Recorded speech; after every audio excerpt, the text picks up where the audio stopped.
We're live in the studio with Angela Melvin, Valerie's house, Southwest Florida, and now Pensacola too. Yeah, Northwest Florida. Northwest Florida. Not something that we planned. It just basically called to us.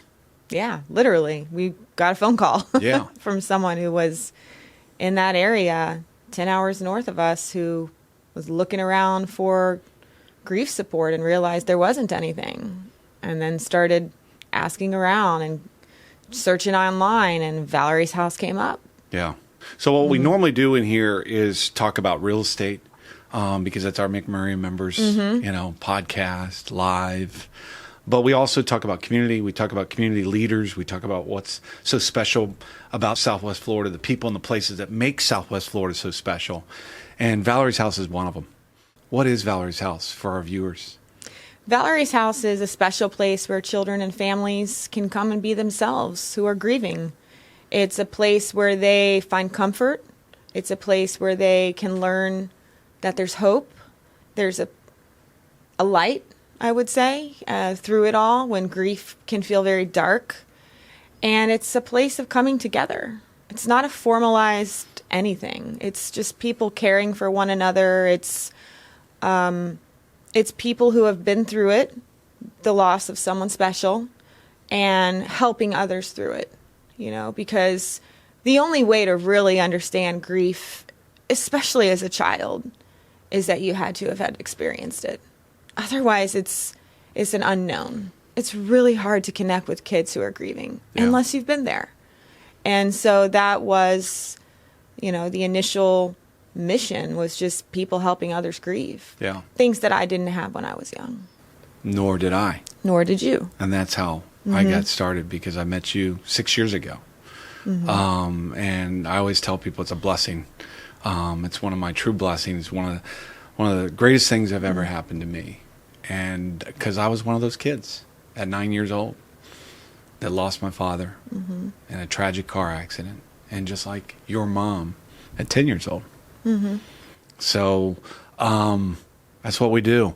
My involvement with Valerie's house is I started volunteering. We'll talk more about that later on, because you're an incredible person. You're a great leader, I always say, because you as far as building this program from the ground up here in Southwest Florida is where it started.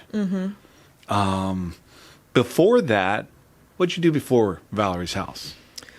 My entire professional career has always been about things I believe in. It's interesting when I look back on that pattern. It started with journalism. I was a University of Florida journalism graduate, and I initially wanted to make an impact with writing, with telling stories, with invoking change through reaching people. And back, in the 90s, before the internet, a lot of it was through your local news or through articles that I would write. I loved the idea of something bigger than me. Yeah, I thought my work, even as a reporter, as a 21-year-old, was important. And I liked that. It wasn't really about the money. I remember my dad asking me what my salary was going to be my first year of journalism, and I told him, and he said, "I don't understand. We just put you through college, and this is what you're going to be making." And I said, "Dad, it's bigger than that," And so it started there, and I learned so much in those first 10, 15 years of reporting. Oh my gosh. I mean, every day was different. I'd either be interviewing the mayor one day, and then the next day maybe I was on a crime scene, and then maybe the day after that I was covering the governor's election, and then maybe even the fifth day, by Friday, again, this is all in 1 week, I was interviewing someone who had just lost someone in a car accident. And it was incredible. I loved it. I loved the deadlines. I loved the camaraderie in the newsroom, and I loved the creativity. I also learned how to shoot my own video, and it was always about being creative. I was never bored. So I spent a lot of years doing that. Yeah. And that helped me. And now when I think about Valerie's house and how we've grown so quickly, I think about that background that I had that I never would have known back then would be preparing me for opening up a place like Valerie's house. But absolutely, without those years running around, no fear, high standards of excellence. I mean, in the world that I lived in the news world, you couldn't even spell a name wrong. You'd be fired. You miss a deadline, you're out. Yeah. Competition is big. Everyone wants to do that, So I learned early on, you bring your A game, you're out. And I liked it. I thrived in that. Yeah.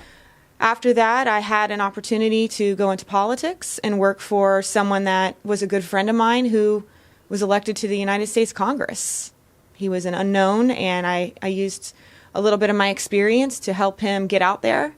And he made it to Capitol Hill in 2010, 2011, and he asked me to go up there with him and run his communications department. So that was a whole nother level of talking to people and, just the standards of knowing that, this is important work and it's meaningful. And I worked for this congressman. I believed in him. I thought he was going to change the world.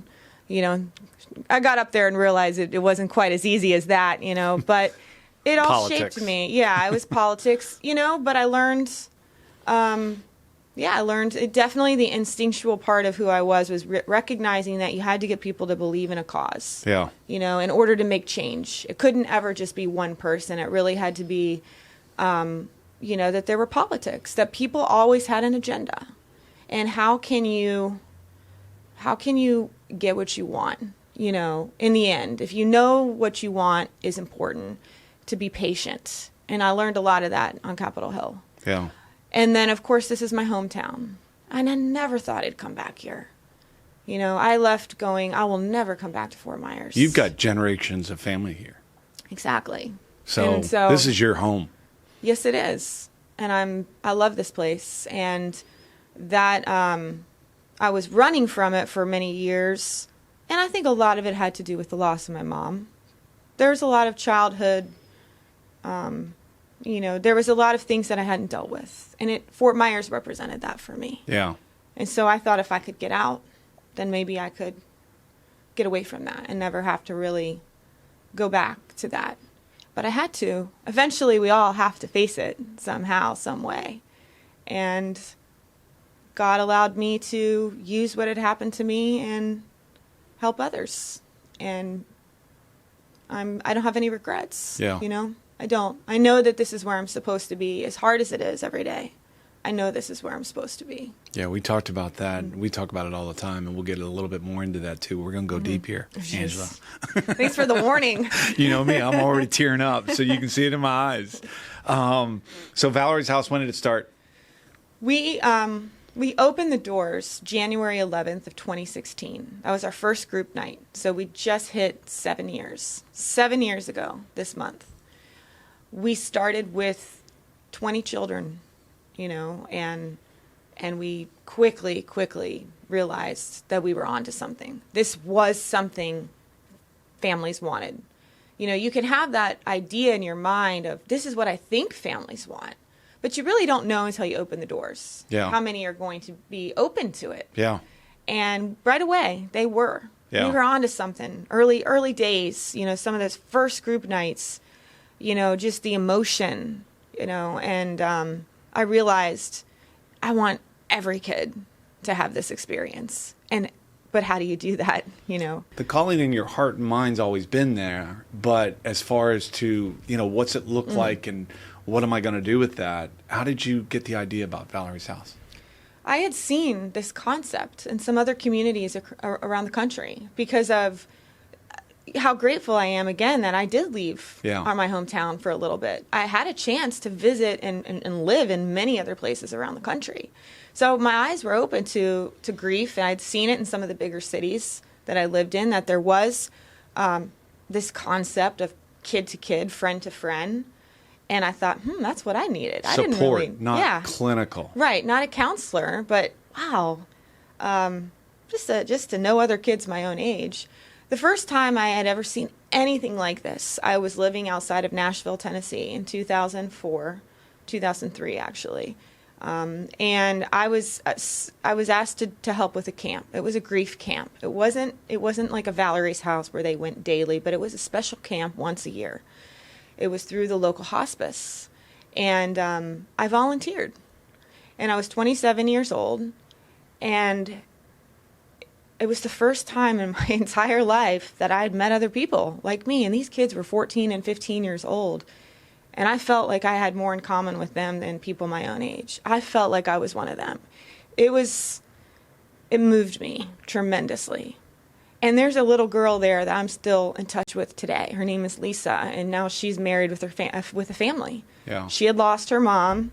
I was 27, she was 15, and now she's in her 30s. And she says, you know, because of you, and we stayed in touch, and I mentored her. I didn't know the word back then.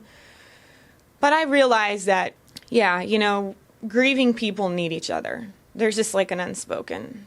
And it was the first time I'd experienced anything like that. So that planted a little bit of a seed, you know, about the importance of kids knowing each other. And we got so deep that weekend in that camp. And, you know, some of the things we do here and just honoring our person and the tears. And it was a beautiful thing. Yeah. And grief centers aren't new. They've been around for what, 40, 50 years? The first grief center was first grief center like Valerie's house, where it's peer-to-peer, kid-to-kid on a regular basis, was in Portland, Oregon in 1983 or 84. Okay. It's called the Dougie Center. And the founder of that grief center initially was a social worker who worked with a little boy named Dougie in a hospital. He had cancer, this little kid. I think he was 7 or 8. And this social worker, Donna Sherman, would work with Dougie daily in the hospital and help him out. You know, he was facing a great battle in front of him for a little guy. And one day she left. She tells me this story, and I know her, and a lot of us look up to her in this field. And she left and to go to lunch, and she comes back, and she heard whispering in the hospital room where Dougie was. And before she walked in, she paused, and she listened. And she heard other kids. And she was like, what's going on in here?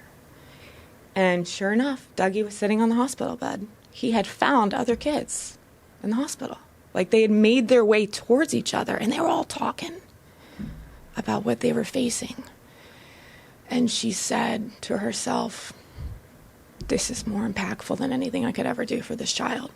He needed to know he wasn't the only one in this hospital with cancer.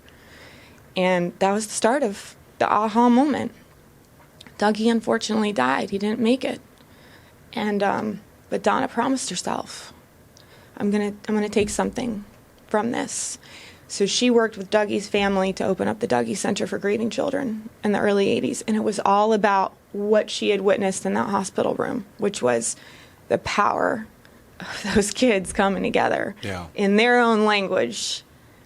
And the way that Dougie needed that. And no one had ever thought about that before. No one had ever given kids that kind of credit, that they could help each other. Yeah. She was the first one. And now it has truly become a movement. And when I meet that woman who's now in her 60s, she's my Elvis. Yeah. Like I touch her and I'm like, can I just be near you for a moment? Yeah. And, you know, I'll see her at conferences. She's still around. She no longer runs the Dougie Center. In fact, the CEO of the Dougie Center is a kid that went through the program. Yeah. Now that's the next generation. That's how we know it's working. That's how we know it's working. And you've been doing that at Valerie's house, and the time that I've seen you and how the program has evolved 7 years now, that's how we know it's working here in Southwest Florida. As far as Southwest Florida and other grieving centers, I mean, we're the only one in Southwest Florida. We didn't have anything here. Yeah. Yeah. What's the closest one to us? The closest one like us is in Orlando. Yeah. And we've been to that. And we've been to that And one. it's a great little... That's right. And that's a big city. Yeah. Yeah. And there's just one. And just one. And trying to service that whole entire city. Yes. And that's it. And there's a little one in Tampa that's run out of a church. And then Miami has some remote grief centers where they go into schools, but they don't have really a centralized location either. Yeah. Florida, I guess because it started way over on the West Coast in Portland, and we didn't get anything over here. Yeah. And it didn't make its way towards us. It usually starts with a champion, someone who has gone through it. Yeah. Most of these grief centers have popped up around the country over the last 20, 25 years because of loss, because of someone's loss, and they want to make sure that no one else has to go through it alone. And so when I was ready to start this, that's exactly what I did. I contacted the Dougie Center. I'd heard about them, and they offer trainings. And so they, along with a national alliance called the National Alliance for Children's Grief, that's who trained me up. Yeah. And I started, I spent about 2 years just getting trained, going anytime I could with my own money, and going and visiting these grief centers, and anyone who would talk to me, just tell me what this looks like. How can I do this? And making those partnerships and friendships with people that I was hoping one day could help me. And they did. Yeah. It's pretty amazing. We talk about Dougie Center, but there's also some great ones. Like we know the one, mm-hmm. I mean, a lot of people, if you're into football, mm-hmm. Brian Greasy, mm-hmm. they started, what's that, Judy's House? Judy's House in Denver, Colorado. That's another great one. Another original, too. Yeah. I think he was maybe in the 90s, late 90s when he started Judy's House. And they started it because he lost his mom mm-hmm. at an early age. Mm-hmm. And his famous dad, mm-hmm. What was his dad's name? Bob Greasy. Miami Dolphins. Yeah, I think he took Miami Dolphins to that perfect season. The perfect season. I think that was Bob Greasy. Yeah. My dad would kill me right now because he's a huge Dolphins fan, and I should know all this Dolphins history. But Brian also played football professionally, and then he ended up playing in Denver, where he met his wife, who was a psychologist coming out of Colorado State, and they talked. And on their first date, Brian told his wife Brooke, or his future wife, he said, "What do you do for And she's like, "I'm in psychology school." And and he goes, and she said, he paused, and he said, "One of these days, I want to start a place for kids who have lost a parent." And he said, "I lost my mom, and my dad might have been an NFL player, but I was just a little boy grieving." And so they started a place called Judy's House in Denver shortly after, they met and married. So it's probably been 10, 15 years, but they're another one leading. But mostly in big cities. Yeah. We think Tampa, and it's got a little small one out of a church, I think you said. Mm-hmm. And that's how we started, right? We started out of a church, did we? We started in Naples, we started in a church. In Port Charlotte, we started in a church. But wow, have the angels been around us in Fort Myers? No, we had our own house immediately. Yeah. Someone had heard me speak early days, 2015, and said, "What do you need?" And I said, "I'd love to have a house, a special place that didn't feel clinical but felt warm and cozy." And he said, "I have a house." He said, "I live upstairs, but I run my business out of it downstairs." It was an old historic home in Dean Park in Fort Myers.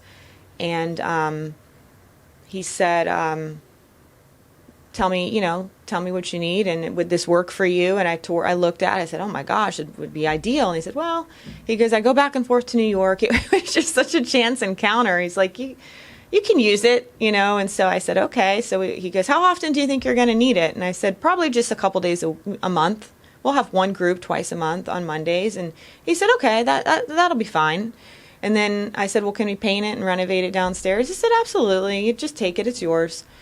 Well, after one night, I knew we were going to need another night. So I had to call him and say, "Could we get Thursdays too, twice a month?" And he's like, "Okay."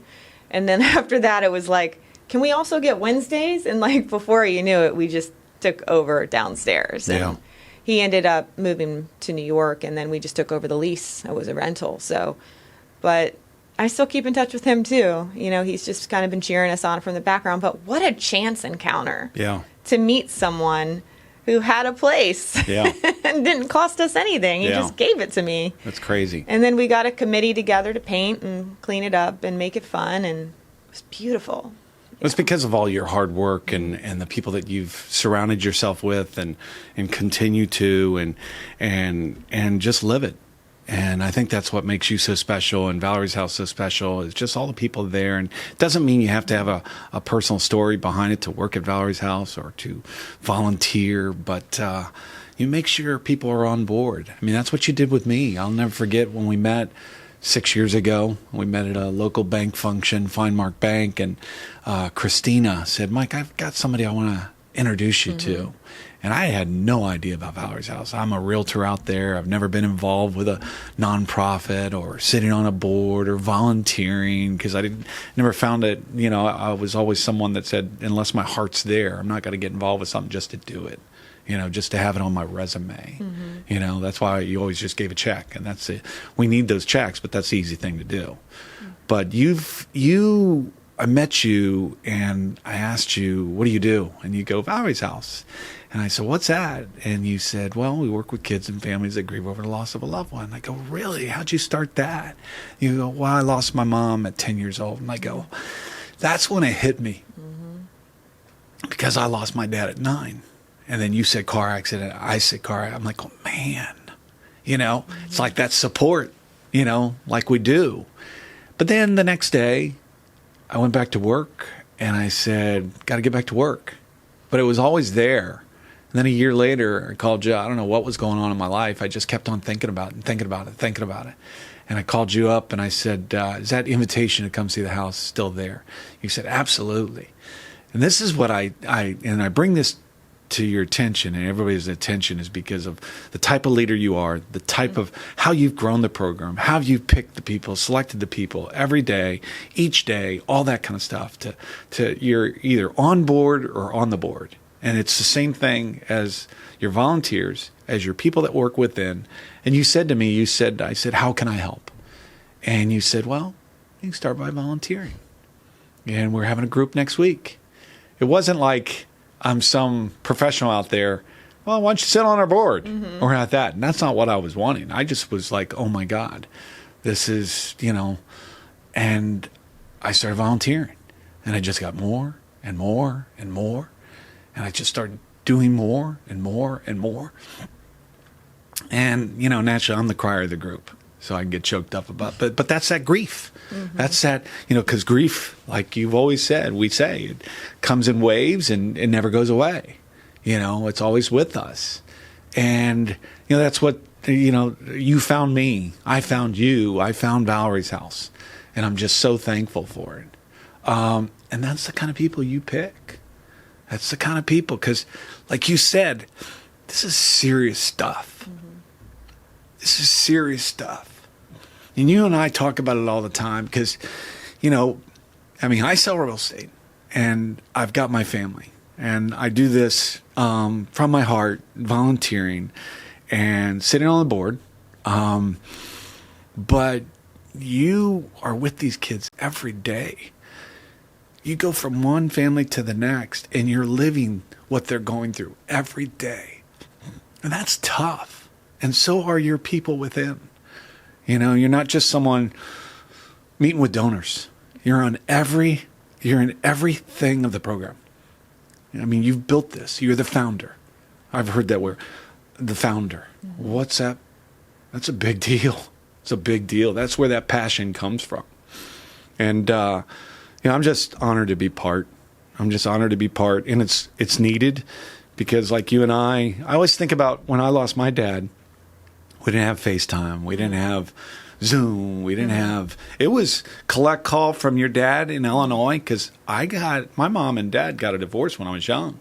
So there's stuff that goes along with the grief. I lost my dad before he died. That's what's tough. You know, that's what these other kids are going through too. There's other things besides just the loss. And that's where we come in and those kids sit in that circle and they feel, you know, they're not alone.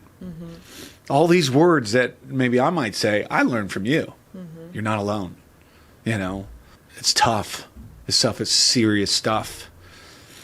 You know, and I think that from the outsider, you know, because with grief, we tend to just push it under the rug, just like what we did as kids. That 9-year-old boy, that 10-year-old girl, no one to talk to, even though we had a loving father and family members. Same thing with me, but I didn't have anybody to talk about it. Right. We've got some things here to talk about, but one of the activities we did, I remember it holds the, you know, wrapping paper. And it's like a megaphone. Yeah. You know? And we did that activity. It was almost like you're shouting out, you know, whatever's on your mind with your grief. How's your grief? All that. And I said to the group, they didn't understand it. And I said, well, let me ask something. Has anybody screamed in their pillow? You know, because you didn't want people to hear. Yeah. And when I was a kid, I screamed in my pillow. So my brother, my sister, you know, anybody in the other room couldn't hear me because of what you were going through, you know. So, that's the power of what we do. And I just thank you so much for bringing this to Southwest Florida, because it's so much needed. It's needed in every community. And what I love about what you say too is, if we're called from a different community, it's our job to be there for that community. Doesn't mean it's going to be called Valerie's House, but it's our job to help those other communities, because every community needs this. Naples needs this. Port Charlotte needs this. Sarasota needs this. Tampa needs this. And it's our calling. It's your calling. And you say that. I feel that way, because how do we turn our back on a grieving child? How do you just ignore that? I don't have that in me, and it's not easy to, feel for every kid that walks through the door. I hope one day, maybe, I don't know. You go back and forth. You wish you had that way to detach, like so many professionals in the field do. And they really will say, well, we've done what we can, or, it's at the end of the day, you got to let it go. And I've never been able to find a way to do that. Yeah. And I don't know, would Valerie's House be what it is if I was that person? I doubt it. Yeah. That's where the founder comes in. Yeah. That's where that passion comes in. And Valerie's House is where it is today, 7 years into, and we're doing great. But unlike some nonprofits that get, funding from government and things like that, every year we got to go out and raise money to keep the program alive. We got a lot of good things happening here in Southwest Florida, because Southwest Florida, thank you Southwest Florida, because it's so giving. We do have a lot of great nonprofits out there. We're not the only one, although it's my favorite. And I'm not going anywhere until you kick me out. So it's part of my life. I know it's part of yours and so many other people. But it's incredible for Southwest Florida. And thank you for bringing it here. Because how many kids are we serving now? I mean, over the years, we've served thousands. Yeah. Currently 300 to 400, and we don't like to turn people away, but we're jam-packed. Yeah. And we pretty much go every night. Right. We're there every night. And then we also are in the schools. And so we're going into schools and hosting groups there for kids who can't find a way to Valerie's House after school. We go to the school where they're at. We are, also, we feel that it's important that kids have a special person in their life to help them along their grief, even maybe a person who's real close with them, like a mentor. Yeah. And that's where the Val's Pals program has come into play in the love last that few Val's years. Pals. Yeah. Another thing you've started. Yeah. Yeah. And we're the only grief center that I know of in the country that has gone in that direction. But I think it just stems from me also realizing how important it was for me to have like a person to call my own when I was growing up. Yeah. I had my dad and I had my stepmom and I had my friends and everything, but it would have been great to have just that person that was for you. Yeah. Had your back, Not that your dad didn't, but maybe you didn't want him to go through what you were going through. And because I know when the pictures went down of your dad and then also too, I lost my father, but then I had a stepfather and I loved him. I was lucky. I had two fathers. Me too. But then he died later on, early on in my life too. But I didn't want to make him feel bad. So that grief that I had, I couldn't show it. I couldn't talk about it because I loved him too. Yes. But it's still there, and you didn't have anybody to talk to. And, I have my big brother that you had to be strong around and your family, your mom, all that kind of stuff. And just people, you just didn't want to show that.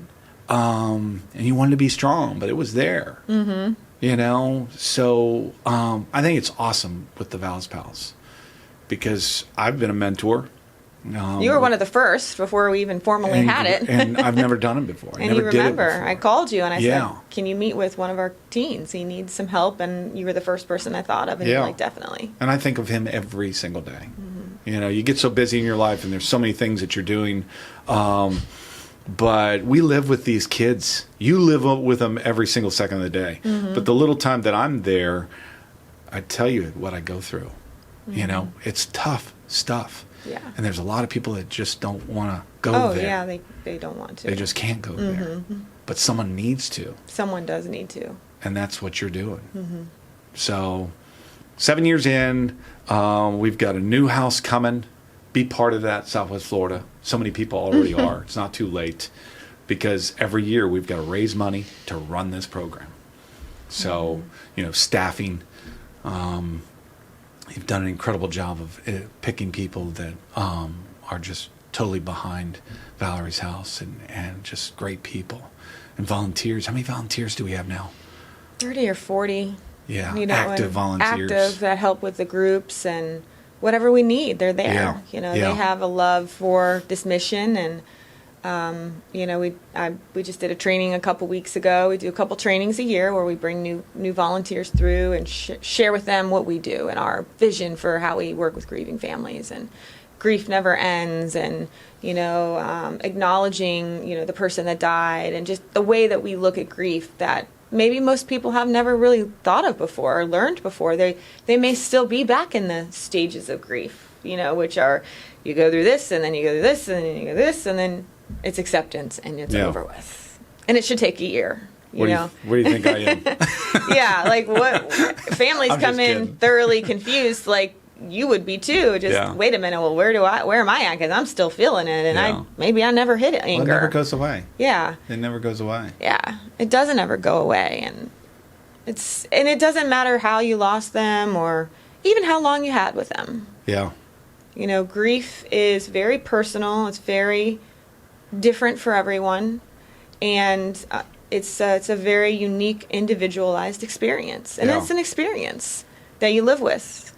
And so for children to have a voice, and I like that way of sharing that's what we do, because you and I didn't have a voice. No one asked us how we were doing. Very few people ever asked how I'm doing. Do you think about your mom? What's it like on Mother's Day? Do you miss her? Do you want to know more about her? No one ever really gave me a voice. Yeah. Not that it was intentional. They didn't know. They didn't know. They didn't know. Yeah. And they've admitted that. We didn't know. Yeah. And so. My mom said that to me. She goes, I didn't realize. Yeah. After 50 years. So, and again, I this is that remembrance candle we talked about. That's one of our activities that we do. And on mine, we do activities at Valerie's house. So before we go into some of this, so a lot of times people ask me, is it a place for kids and families to stay? And I said, no, they don't stay there. We do help outside the house with families in need. Yes. So just like after the storm, there were a lot of people, a lot of kids, a lot of families in our program that were displaced, and we helped them outside the program. Yes. If they needed accommodations, we helped them. If they needed food, generators, things like that. I mean, we've helped people with their families, putting them back together. So right off the bat, after this Hurricane Ian, we were out there in the community, servicing our families, servicing our kids right off the bat, just like you did in COVID, right off the bat. In a time of adversity, no, we move forward. Yes, we do. We get out there. Yes. We don't say, what do? We just go out there and do it. Yes. And that's what you've done, and that's the leadership that you have and have always had. So, so we come into Valerie's house. What takes place once they come in? What it looks like when you walk into Valerie's house is a home away from home. It is truly a house. It's a home. The current one we're in right now is one of the first homes ever built in Fort Myers. So they know right away when they walk in there, this is a house. This is different. This is different. Yeah. And same thing with the one we're building. It's a house. Yeah. And although they don't spend the night there, it's going to someone's house. And that's the purpose, is that it's family, it's fellowship, it's letting your guard down. Like if you'd go over to a relative's house on Thanksgiving. It's a safe place. It's a safe place. It's inviting. It's warm. It's light. There is a light when you walk in with those big windows and the big front porch with rocking chairs and teddy bears everywhere and outside, picnic tables, a basketball hoop, have some fun. Just because we're grieving doesn't mean that we're sad all the time.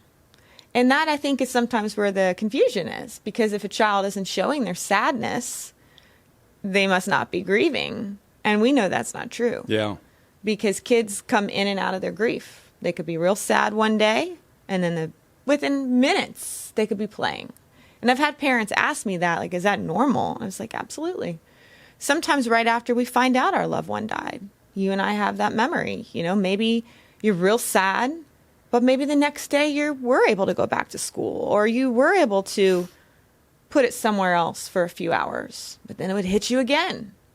And maybe you didn't say you were grieving, you just were acting out. And people thought it was, well, he's got a problem. You know, he can't focus, or they want to maybe put a label on that when it's grief. Grief looks very similar to a lot of mental health issues like ADHD and things like that, and diagnoses. It looks similar. And it's not necessarily something that should be, you know, categorized. It's just grief. It's a part of it. It's a part of life. It's a part of loving. It's a part of who we are as human beings, that we ache for people. We are in sorrow over what was taken from us. And a little 5-year-old said it to me like that. She said, I'm just sad from what was taken from me. And she said it like that. Her mom was taken. And so I own that with the children. And we do that at Valerie's house. We will own it with them that they were robbed. Mm-hmm. You were robbed. You were robbed, Mike. Mm-hmm. You should have had your dad. You should have known him. You know, we shouldn't have to go through life without the person that gave life to us and loved us. We know they loved us. And we got the short end of the stick. Yeah, yeah. When we never want, I say that with humor because most children, a lot of children, they don't want anyone to feel sorry for them. We don't want the pity, which oftentimes will push us to do a lot with our life. Like maybe your family and you and your brother, you know, and me. You know, we just pushed. We said, well, that's not going to hold me back. I'm gonna go on and I'm gonna do great things no matter what, because I don't want anyone to see me as some broken kid. And so it doesn't necessarily mean that your life is going to be full of pain and challenges. It could be both. You know, you could have some highs and you could have some lows. But what we're hoping is that if we address it early on, that kids get used to their grief, and it's just kind of a part of them, and it feels normal. And maybe they find a friend, maybe they find some support, maybe they find a cool adult in group who gets them, and it hopefully just changes it for them, even just a little bit.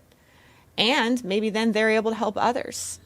As we know, that's what I believe in so strongly at Valerie's house, is those kids staying around. Yeah. Like we have many of them. We have many that are going into the field. You know? Yeah, I know. Austin, Jason, Taylor now. And it's because of Valerie's house. Taylor's now working with kids at Golisano. She got the job. I don't know if you know that. No, I didn't hear that. Yeah, she got it. And they said, you know, a lot of her interview was about her experience at Valerie's house. They wanted to know, what do you do at Valerie's house? And she said, well, I work with kids who are in, you know, a lot of sadness and their families. Well, that's what Children's Hospital is all about. You're going to be working with children. And she had that experience, and they valued that, and she has that job now. And that was a girl who came to us, you know, and is very public about a dark place. Her mom had died, and she was left alone, and she found Valerie's house, and now she's thriving in life.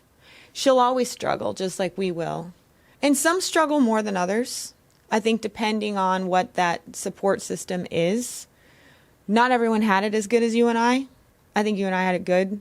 Yeah. When I see what else could have happened to our lives, you know, I think we had that. And maybe that's also what has caused us not to really go into our grief as much as we could have, because we did have, like, on the, you know, a lot of wonderful people in our life that loved us and built us up. Yeah.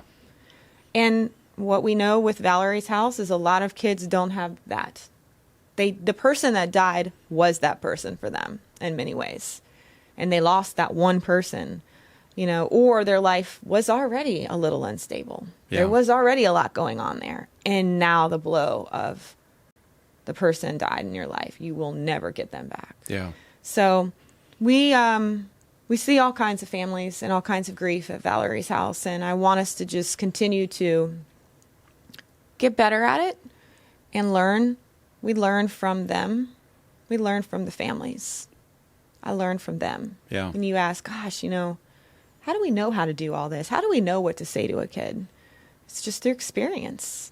It's being open to them teaching us. And I know when you leave your groups, you're always like, aha moments. I learned this. I heard this. Yeah. Wow, I didn't think about that, Well, it's like, we talked about, like, we had great support, even though we were going through what we were going through. And we talk about this, but the support that I had, if I did get anything, it was like, you're going to be okay. Be strong. You're going to be okay. Everything's going to be all right. Yes. All that. And that's not what these kids want to hear. Right. That's not what we wanted to hear. Mm-hmm. We just wanted to be heard. We wanted to be heard. And someone to, I guess maybe just at least acknowledge how hard it is. Yeah. I remember my grandma said that to me one time. We were riding in the car, and I said, I just miss my mom so much. And she said, you're going to be okay. Yeah. You're going to be strong. Yeah. You don't, she was just like, yeah. And I just felt, okay, I won't say that again, Yeah. But I do remember some moments, of just pure, grief, like I remember asking, like, who's going to take care of us? Yeah. Scared. That's Yeah. what the colors of emotions Yeah. when we get into that. But so we go through Valerie's house. They come in the door. We start group at basically the facilitators and the people running the groups come in at 5:30 every night, and we talk about the activity. We talk about, I love how we just open up just like each time we go into the group. Hi, I'm Mike. My special person was my dad when I was 9 years old from a tragic car accident. On a scale of 1 to 10, I'm feeling about 10 being the best. I'm feeling about a 7 today. That's what I say in front of all those facilitators. But then when I get into that room with all those kids, I always change it to, I feel like I'm a 10 because I'm here with you. And I always do, because when I leave that group, it's just one of the best things I do. But so we come into the house, all of us go over the activity, and then we break and we have a potluck meal or some company or Dinner. some family has sponsored a meal. So if you want to sponsor a meal, you can do that here at Valerie's house. We don't want these kids and these families that are rushing to get to Valerie's house at 5:30 because the kids are in school. Mom might work, dad might work. Whoever the caregiver is, it might not be mom or dad. That's rushing to get the kid there, and it's hard. That's why Orlando has a tough, because you've got this big city. Fort Myers is not that big yet. So, and the new house, better central location off Veronica Shoemaker, over by Colonial Elementary. Go there, see it, drive by. It's incredible. About 7,000 square feet with room to add on, because it's sad to say, but we will probably max out again before you know it. Yeah. Because right now we're in 2,000 square feet and it's tight, especially in the summertime when it's hot in there. Yeah. And what we work within to help these kids, it's going to be great in the new house. So we come in, we eat, and then we play on the playground, and then we break. I think around 6:30. Is it 6:30? Yeah, we'll go about it's 6:30. around 6:30, 6:45. We'll get into the support groups. And then that's when we go into the rooms, and that's where all the magic happens. Yeah. That's where a lot of the bonding and the grief talk, getting into our feelings, our colors of emotion, which we use often. And I'll hold this up to show, I was sharing a little bit about that earlier, that, there's a lot of emotion here, and you can see all these colors represent something that a child might be feeling, gray for relief. And we'll talk about why some kids feel relieved. Loneliness, angry, blue and sad, purple is worry, happy, shock, and then I saved the big one for last, guilt. That green color that we'll refer to a lot of those words and these feelings throughout Valerie's house, throughout the night, and also just throughout their tenure there. We'll go back to a lot of this because it's okay to feel a lot of this. Yeah. We know that, and we will tell them that it's okay to feel a lot of this at once. And sometimes it's okay to feel none of it. Sometimes you just feel numb. Numb. Yeah. That was one of the words that I've always said, that it was like a numb feeling. Didn't know what to feel. Yeah. So we go through those colors of emotions in a lot of our activities. So we go into group, and we go around, and we check in first, and we go over the group rules. Here's our group rules. Confidentiality, whatever's said in here stays in here. So again, safe place. That's right. For these kids to talk about their feelings amongst one another. I pass. The only time you can't pass is when you check in. Right. My name's Mike. We want to know. Yeah. Your special person. Who died. Where you go to school. Right. How you're feeling today. So that's the only time you can't pass. But in an activity, if you don't want to talk about it that day, you don't have to. You can just listen. That's right. And that's the third. Listen and respect. When someone else is talking, when someone else is sharing, you listen and respect. Safety. What's safety? There's two kinds of safety. Physical and emotional. Yeah. How do we deal with that? What's that mean in our group? Well, that means that it's a safe place. As you mentioned earlier, Yeah. it's a safe place to Yeah. be who you are and to talk about this, and no one's going to tell anyone. That's why we go back to that confidentiality. You can say anything you want in this group. Yeah. As long as you're not going to hurt yourself or harm others, we'll make sure that this stays in this room. Yeah. And that means they have safety. Yeah. That's what's so powerful. And then be kind. Be kind to others. Be kind to the kids when they're coming in there. Everybody's in this together. You're not alone. And it's okay to feel. You changed this one, though, because it used to say it was okay to cry. But there's other emotions, so okay to feel. You can feel angry. You can feel sad. If you want to cry, like I do sometimes. But it's okay. Yeah. So that's our group rules. And then we check in, and then we go through the activities. We brought up this little colors of emotions. And one of the activities is, and this is one of my favorites, this is one of the first ones that I did, are masks. You want to explain this? Yeah. So you can see that the mask has multiple colors, and we ask the children to correlate with the colors of emotion what they're feeling on the outside and also the inside. So on the outside, this child has used the color purple, which means worry, and some happiness too. But then we said on the second part of the activity, we said, well, but what are some feelings and emotions that maybe you hide, maybe are on the inside that no one sees? And you can see as I flip this around, there are some other colors that were not showing too bold on the front. Sadness and guilt, which I said is that big one that even if there's no way we could have changed or altered anything in life, and most of the time there isn't, especially coming from a child, but they still think if there was only something a little different, maybe their person would be alive. And for many kids, they feel it was something they could have done differently. Then maybe their person would still be alive. Yeah.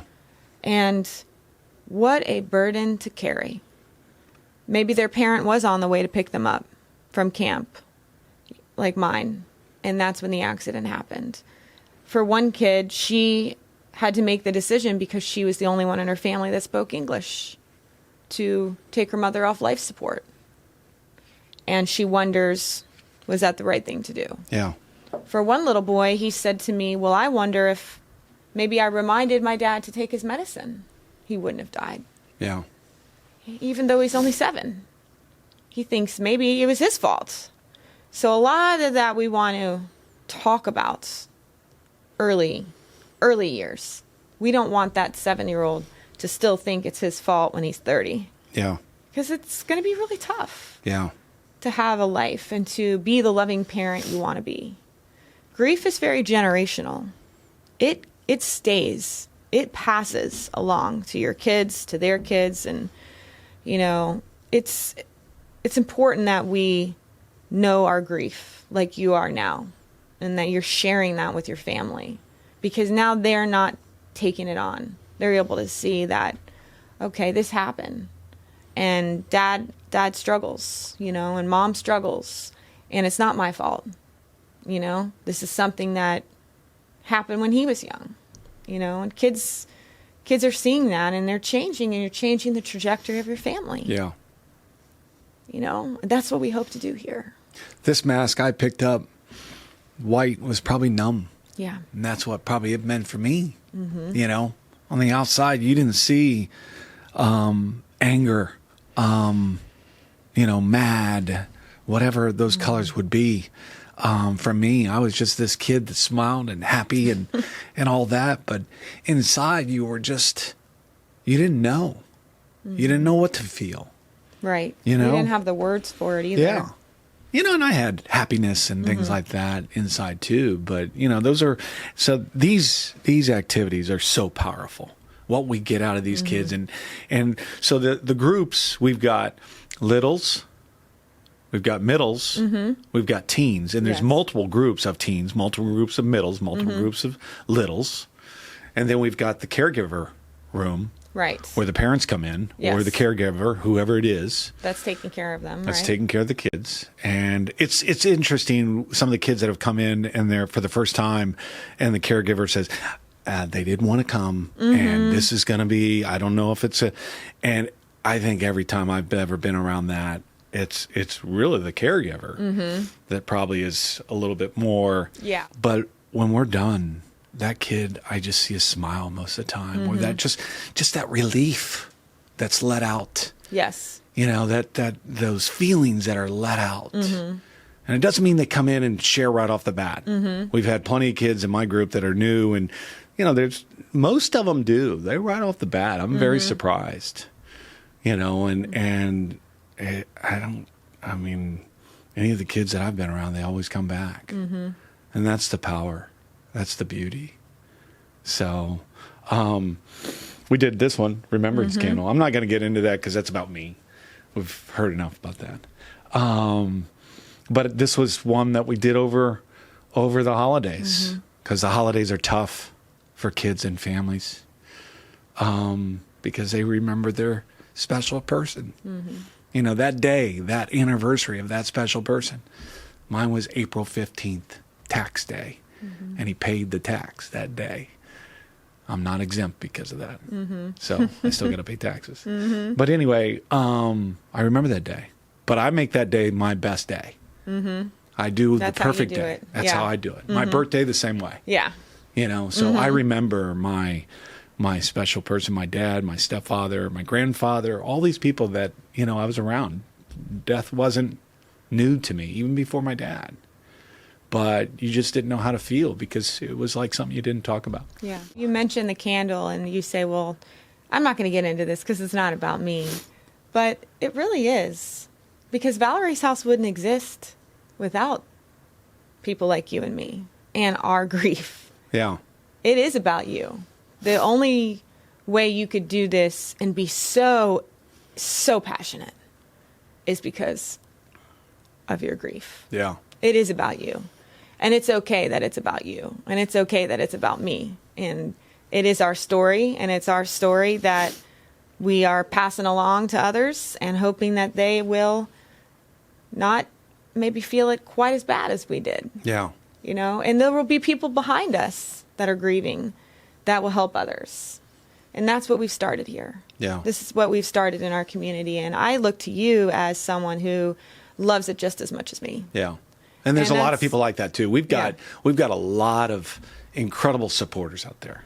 We don't have to name all of them because there's a bunch of them, and it just keeps on growing because they get it, they understand it, and your passion, the people that you put around you and in the program, their passion, they get it. They understand where their money's going. They understand.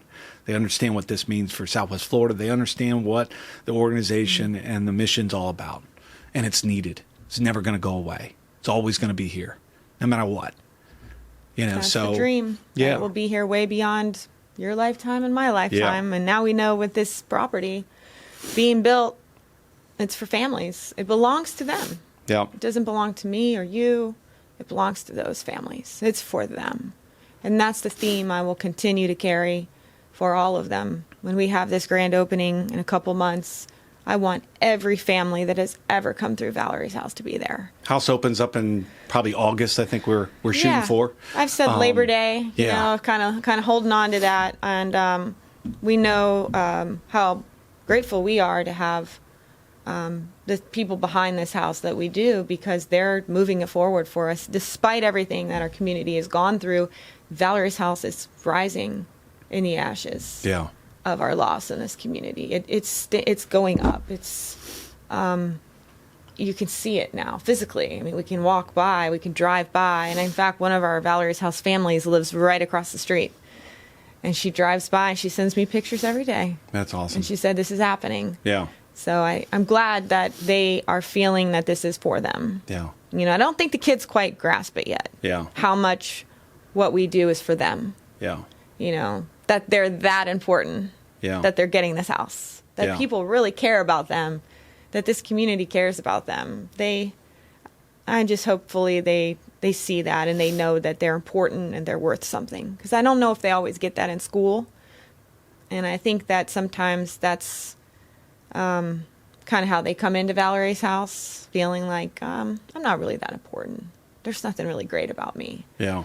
You know, and then that's something we can change. Yeah, we know that's not true, because there's some incredible kids in that program. They're all and we've incredible. watched them just continue to grow. Yeah. I mean, we could name so many of them. Yeah, absolutely. We've got Naples. We're going to end it up here pretty quick, but we've got Naples that we rent a house, and then we've got Charlotte County, and then naturally we've got Pensacola. So we've got the house in Lee County. Hopefully next is Collier and Charlotte, because we just got the house in Pensacola. Yes. Someone that basically, a foundation gave us a home. Yeah. Their child had gone through the program. Yeah. So we got Collier County that we're working on, and we're growing. We need to grow more. We need help down in Collier County. We need help in Charlotte County, because every county, every city needs a Valerie's house, needs a grieving center. So doesn't cost anything. It's free.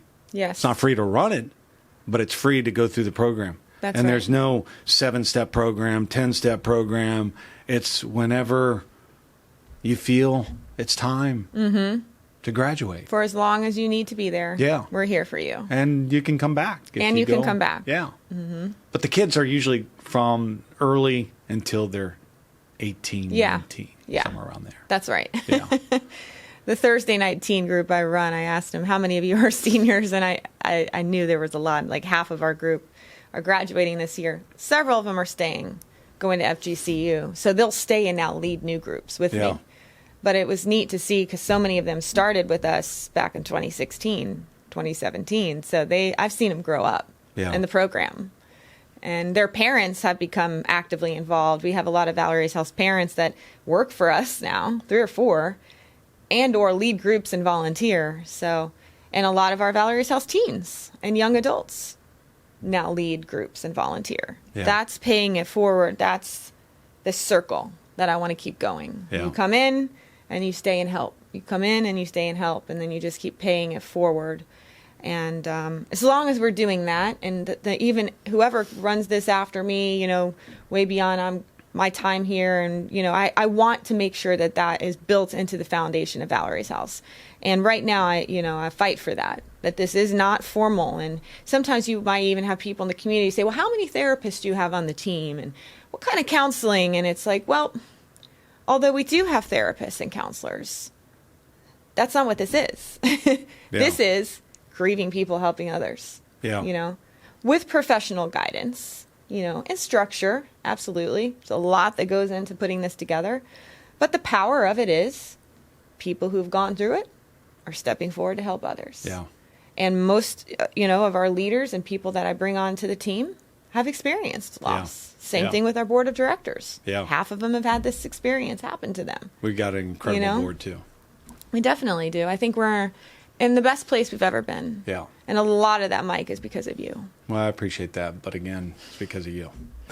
It's the way we work together. Yeah. We're a good team for this organization, and I think it's only just beginning with this new house. I think we're going to really see the best years ahead of us, and you and I will be there, and we'll be a part of it. And it'll be something we'll always be able to look back on and say, yeah, those were some incredible years. Yep. And we're living them right now. So let's Yep. try to enjoy them too. We will. Sometimes we stress because we have so much ahead of us that needs a lot of work and a lot of focus, because there is no blueprint for Valerie's house. We're a startup. We didn't start with a benefactor and, a big grant or something like that. We started on our own with a little bit of money here and there. I think we've done okay. Yeah. But we have a lot of big dreams ahead of us too. Got a lot of big dreams, Yeah. and it never stops. Right. And we always need money to run the program. Yes. So thank you for everyone in Southwest Florida that has jumped on board and helped. And we hope you continue to help, because this never goes away. We're going to keep doing our job like you expect us to do. Your money's going to the right place. And you always make sure of that. You're very frugal, which is great. And appreciate you, Angela. And again, thank you for everybody involved with the house. Summer 23, it's a dream that's becoming a reality. It's almost here, and great things ahead. Thank you to Darren McMurray, Lennar, and his whole team, Mark Wiles, Cornerstone, David and Karen Crowther, and just a lot of Tomahawk people. Construction, Creighton, the city of Fort Myers. Oh my goodness. Sandcap Bank, Fine Mark Bank. So many. So many people. Yeah. If you go to our website, we have a long list of donors. You've got and so many supporters. people that have been behind you. Norman and Mary Love. Oh yeah. So many people that love you and support you and believe in you. And that's why they're behind us. They know that you're the leader behind this, and you've built this, and they know that their money and their thoughts and their prayers and their love is respected and is being used in the right ways. Absolutely. So we appreciate you. We love you, and we love Valerie's House. And check it out on valerieshouse.org. The new house off Veronica Shoemaker, our current house downtown Fort Myers. If you want to come in and check us out, call one of us, call the program, call Valerie's House, and we'll set you up for an appointment. A lot of people have come through. A lot of people that have had loss that have never talked about it. And that's how we've gotten people too. I always tell people, advocate first. Yes. It's one thing, we need your checks, we need your monies. And I have some in the car, I forgot to tell you. Got to give that to you. But just letting people know that this is here. Yeah. And it's here for them, their friends, anybody that's in need. And that's the most important thing. And know that this is here in Southwest Florida, and it's not going anywhere. Absolutely. So We have appreciate so you coming many in. people behind us. I mean, Lisa Davenport with Davenport Designs. I mean, the Lucas family, he lost his dad when he was young, David Lucas. And there's so many people who have made this happen in such a short period of time. Mary Anderson, Kevin Ruane, all kinds of people. Cecil Pendergrass, Just jumping Byron on Donaldson. our website and take a look at all those supporters and all those donors, and we'll hopefully share with those names too during this, interview. And I want everyone to know how grateful we are that they made this happen. Not just me. It's not just one person.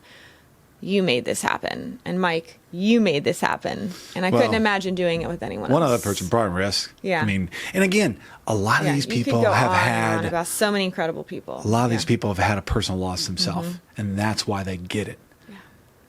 That's why they get it. So check us out.